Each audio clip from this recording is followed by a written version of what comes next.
Hi Leute, willkommen zu Drangebaut. Ich bin der Dirk und auf meinem Kanal dreht sich alles um den Labwaffenbau. Unser heutiges Thema wird sein der letzte Teil vom Latschenbau. In dem letzten werden wir jetzt die Teile mal ein bisschen anpinseln, dann mal gucken, wie die nachher dann so aussehen und vielleicht noch so ein paar Feldtests damit machen. Mal gucken. So, dann hoffe ich mal, das Ganze gefällt euch wieder. Bleibt dran, wir sehen uns. Dann wollen wir mal loslegen. Das ist ja ein ganzer Haufen diesmal wieder geworden. Die zwei Holzschuhe. Ich habe jetzt übrigens was Einfacheres gefunden, um das noch mal ein bisschen was nicht ganz so furchtbar aussehen zu lassen. Ich habe einfach das Stück hier abgeschnitten, habe ein bisschen angeschrägt und habe das andere, den Rest wieder dran geklebt. Ich glaube, das sieht schon deutlich wieder besser aus. Es ist zwar immer noch relativ spitz, aber irgendwie gefällt es mir schon deutlich besser. Das andere, das sah ja wirklich aus wie Aladins Wunderlampe. Das hier hat immer noch ein bisschen was von einem Einhorn. So. Dann haben wir die zwei japanischen Holzschuhe. Oder Sandalen oder wie auch immer die Dinger heißen.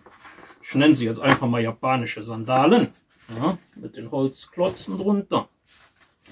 Dann hier die normalen Flipflops. Da werde ich dann eine als Holzsandale machen und die andere wahrscheinlich so irgendwie mal ein bisschen greller. Weiß noch nicht. So vielleicht ein Pink oder seht. Irgendwie. Naja, mal gucken. So, und dann haben wir meine Lieblingsteile. Irgendwie sind das zwar zwei rechte Schuhe geworden, aber ist egal.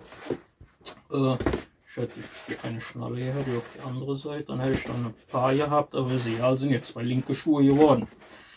Wenn ich jetzt auf beide Seiten Schnalle gemacht hätte, wäre natürlich nicht so aufgefallen. Also ja, auf jeden Fall werden wir die ganzen Teile jetzt in dem Teil pinseln. Fangen wir mal wieder erstmal an.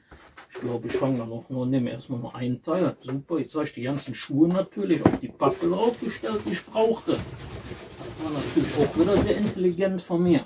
So. Immer wieder eine Unterlage. Ich fange auch nur so ein bisschen mit ein, zwei Sachen an. Im Endeffekt ist es ja wieder nur schwarz pinseln. Weiß nicht. Nehmen wir von jedem einen. So. Das wird wieder eine ganze Menge Pinselei, Leute. Aber ist ja. Hauptsache die Dinger werden nachher richtig geil. So. Der Einfachheit halber nehme ich dafür diesmal wieder Flexi-Paint. Allein schon, weil ich dann in die Schuhe besser mit dem Pinsel reinkomme. Wie mit dem Latex. Ich dann wieder so ein bisschen faul. Kennt mich ja. In der Sache bin ich dann immer so ein bisschen, naja, faul nicht. Ich nenne es jetzt mal ein bisschen pragmatisch. Das ist ein bisschen einfacher dann zu pinseln. So. Wie gesagt, ich werde jetzt hier überall wieder das Schwarz dann erstmal drauf machen. Und dann sehen wir uns dann wieder, wenn überall das Schwarz drauf ist, dass wir dann mit der richtigen Farbgebung anfangen. Ich will euch nicht wieder so zu langweilen, weil das ist ja im Endeffekt mit dem Schwarz immer selber. Ja, dann würde ich sagen, dann geht es mal los mit der Gestaltung. Fangen wir mal an, da ein bisschen Farbe und so was. Oder erstmal ein bisschen Konturen reinzubringen. Und zwar machen wir jetzt erstmal so ein bisschen Holzmaserung. Dafür machen wir wieder so das Übliche. Ich habe hier als Unterlage eine alte Latex- oder Flexi-Paint-Dose genommen. Ist generell besser als Pappe oder Papier, weil wenn ihr das nimmt, versaut euch alles mit. Dann bleibt nämlich alles dran kleben und das sieht dann nachher nicht so toll aus. Nur so als kleiner Tipp. Ne? So Pappe können wir für drunter nehmen, weil das relativ stabil und dick ist, aber Papier würde ich jetzt nicht unbedingt nehmen, das ist, ich sage jetzt mal suboptimal. So. Schön ist, da klebt so ja so ein bisschen hier drauf. Da kann man das Ding sogar so ein bisschen kippen. Das ist nicht schlecht. Macht auf jeden Fall die Pinselei um einiges einfacher. Das Schöne ist, mit dem Flexi-Paint kann man generell das gut. Auch hier innen drin, das war eine gute Entscheidung, dass ich mich für Flexi-Paint bei dem Teil entschieden habe. So, jetzt machen wir einfach mit dem Kamm wieder, wie mit dem normalen Holz. Machen wir dann hier wieder die Maserung. So ein bisschen, dass das aussieht wenigstens wie Holz.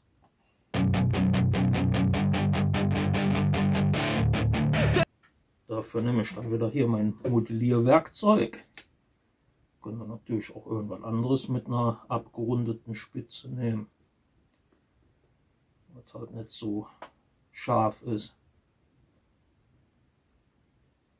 Im Endeffekt, das ist ungefähr so, wie ich es auch immer mache, wenn die Waffen so ein bisschen abgenutzt aussehen sollen. Ich mache da so ein bisschen mit der Spitze dann so ein paar Riefen rein. Das so ein bisschen nachher aussieht, als wenn das so ein bisschen zerknautscht ist. Aber das geht eigentlich ganz gut. Das Stück, das müssen wir hier noch, das machen wir dann, wenn das getrocknet ist. So irgendwie auf Seite rüber. Ups. So, dann nehmen wir noch eine von den Kartoffeln. Nehmen wir hier die Holzlatsche. Hier habe ich das schon mit dem Holz gemacht. Jetzt machen wir es noch auf der Rückseite. Was ich auch festgestellt habe, ist auch schön. Durch das Teil hier. Machen wir das hier richtig schön drauf. Dann bleiben die Dinger auch schön auseinander, dass die nicht so aufeinander kleben. Und dann könnt ihr das auf der Rückseite nämlich auch ganz toll machen.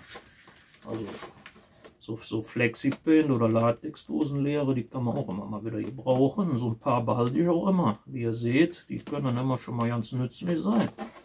Für so Sachen. Nicht immer, aber so ab und zu.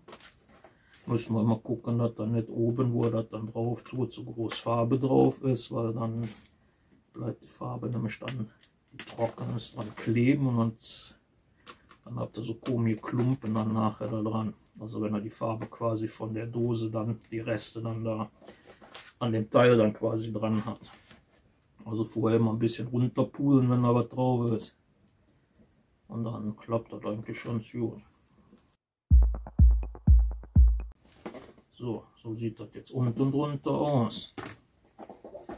So, dann haben wir hier 3, 4.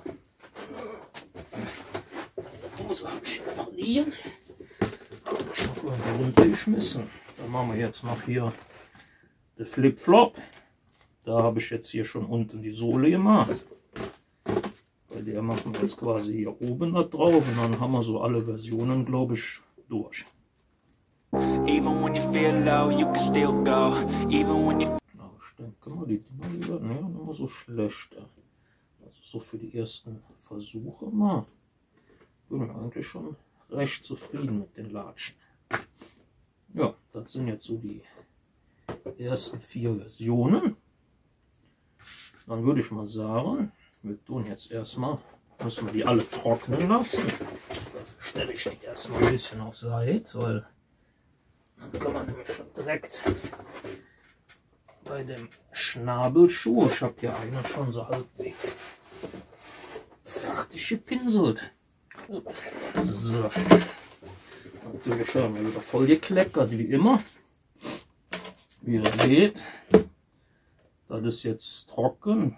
Hier an den Seiten, hier innen bin ich auch noch ein bisschen drüber gegangen. So mit dem, ja, also dasselbe wie hier quasi. Jetzt weiß ich natürlich nicht bei der Sohle. Puh, ob ich da auch noch was mache. Die können eigentlich immer so ein bisschen machen, aber so, ich würde sagen, Leute, ich bin jetzt wieder ein bisschen faul. Ich lasse das einfach mal so. So, dann brauchen wir erstmal kein Schwarz. Die 2 Sachen brauchen wir auch nicht. Dann brauchen wir jetzt erstmal braun. Weil wir wollen ja jetzt ein bisschen Lederoptik in das Ganze reinbringen.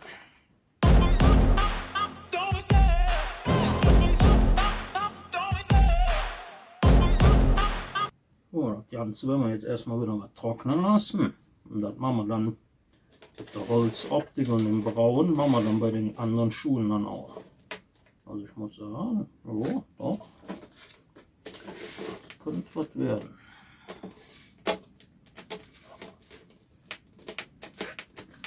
Hier hinten weiß ich noch nicht. Wir gucken jetzt erstmal mal. Ich mache erstmal noch ein bisschen hier so das obere Teil, wo man noch gut dran kommt. Das andere Mal gucken. Entweder gehe ich am Pinsel ein bisschen noch mit so einem Braun rein.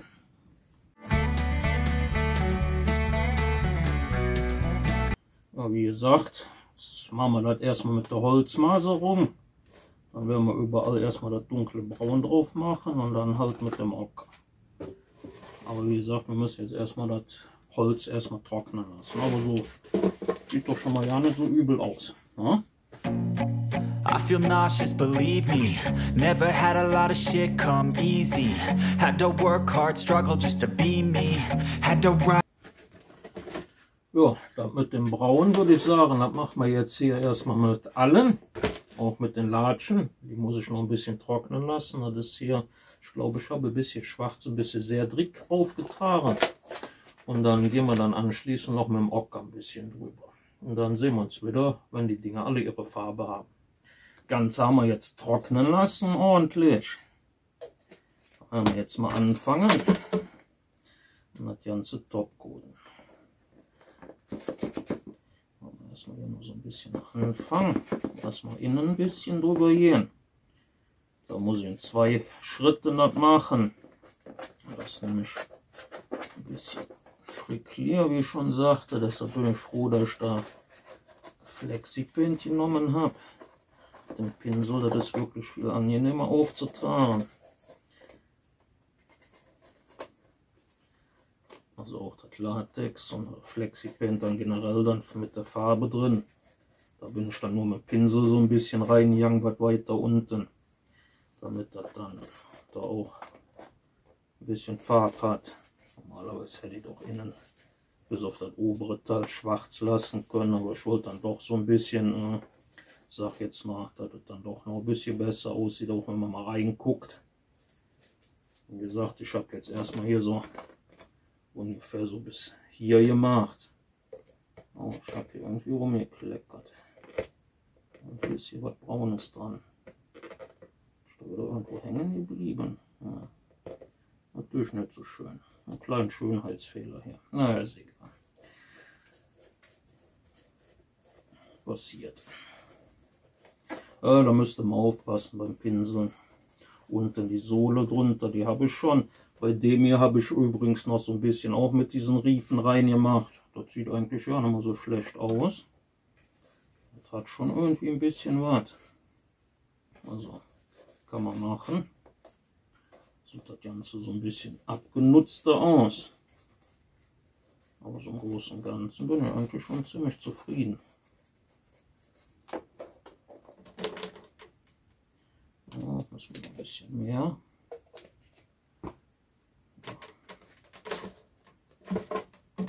Dann, wie gesagt, dann wieder so ein paar Schritte. Hier hatte ich schon, das Ding habe ich auch schon was drauf, damit man das danach da besser festhalten kann. Und halt die Sohle unten auch schon gepinselt. Das geht aber eigentlich ganz gut, muss ich sagen. Bin schwer begeistert. Hatte mir ein bisschen bescheidener vorgestellt, aber das klappt eigentlich echt ganz gut. Also hier dann können wir das nämlich hier vorne so ein bisschen an dem Schnabel festhalten. Ein bisschen hin und her drehen. Das war ein bisschen viel.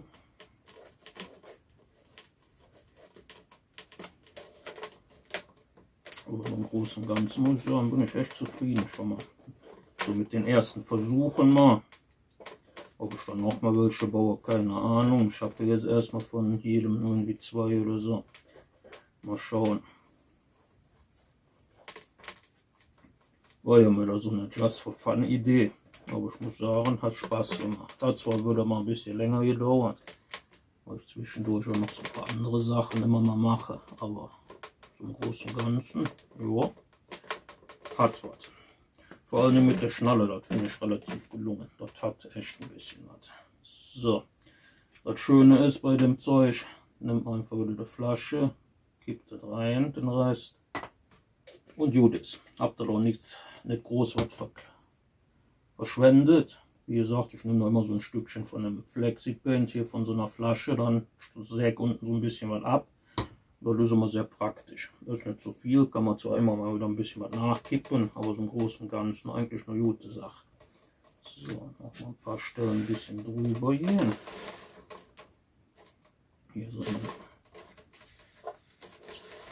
jetzt ist ein bisschen viel, aber ein bisschen runtergelaufen, wo ich zu dick drauf, aber so groß und ganz muss ich sagen, ja, doch. Hat was. Ja, dann müssen wir das Ganze jetzt erstmal wieder trocknen lassen. Die 4 Versionen von den Latschen sind jetzt fertig. Am besten gefällt mir hier der Schnabelschuh mit der Schnalle. Das gefällt mir eigentlich am besten. Gut, wie gesagt, ich hätte jetzt hier noch so ein paar Nähte machen können, aber das war mir dann auch ein bisschen zu viel. Das wäre noch das i-Tüpfelchen gewesen.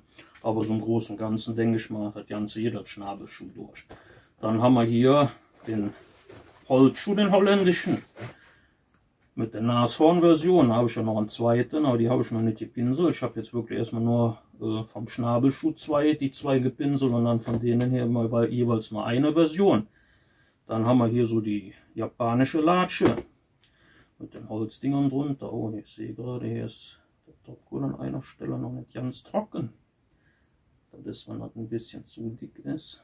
Ein kleines Bläschen, also ein Tropfen. Naja gut, das ist dann die japanische Version. Und das hier ist jetzt so die Holz-Flip-Flop-Version. Aus einem kleinen Stück Brett und dann hier so mit ein bisschen Lederriemen oder sowas dran. Ne? Kann man natürlich noch ein bisschen anders gestalten. Kann man dann irgendwie noch Stoff drum machen oder macht ein Loch nur und dann muss man mal gucken, dass man dann da irgendwie was reinmacht, dass das dann besser aussieht. Aber Sache so als Wurfwaffe oder für um die Ohren zu hauen, zum Werfen, finde ich die Sachen schon ganz gut. Projekt Latschenbau ist abgeschlossen. Mein Liebling ist ja nur hier der Schnabelschuh, der gefällt mir eigentlich am besten, obwohl der Holzschuh, ich nenne ihn jetzt den holländischen Nashorn-Holzschuh, hat wirklich so ein bisschen was von einem Nashorn mit dem Ding, aber finde ich auch gut geworden. Der andere, der ist ein bisschen schlanker geworden, aber den habe ich noch nicht gepinselt. Wie gesagt, ich habe jetzt von jeder Version, außer von dem Schnabelschuh, dann nur eine Version gepinselt. Der japanische Holzschuh, mit dem finde ich auch nicht schlecht. Ist dann mal ein bisschen was anderes. Und dann halt die Holzsandale. Oder Flip-Flop, könnt ihr nehmen, wie ihr wollt. Im Endeffekt ein Stück Brett mit ein bisschen Lederriemen. Ist auch nicht so schlecht. Wahrscheinlich nicht besonders bequem, wenn man auf sowas läuft, aber besser, als wenn man dann irgendwie über den Stein oder was laufen muss. Ne? Und als, ich sag jetzt mal als Waffe, auch mal was anderes wieder. Weil so eine Latsche kriegt man auch selten an den Kopf geschmissen, denke ich mal. Ja, dann hoffe ich mal, das ganze Latschenprojekt dadurch nicht so sehr genervt mit 5 Teilen. War ja ein bisschen mehr, aber ich glaube, es hat sich gelohnt. Dann wünsche ich euch noch ein schönes Wochenende. Dann sehen wir uns bei einem meiner nächsten Projekte.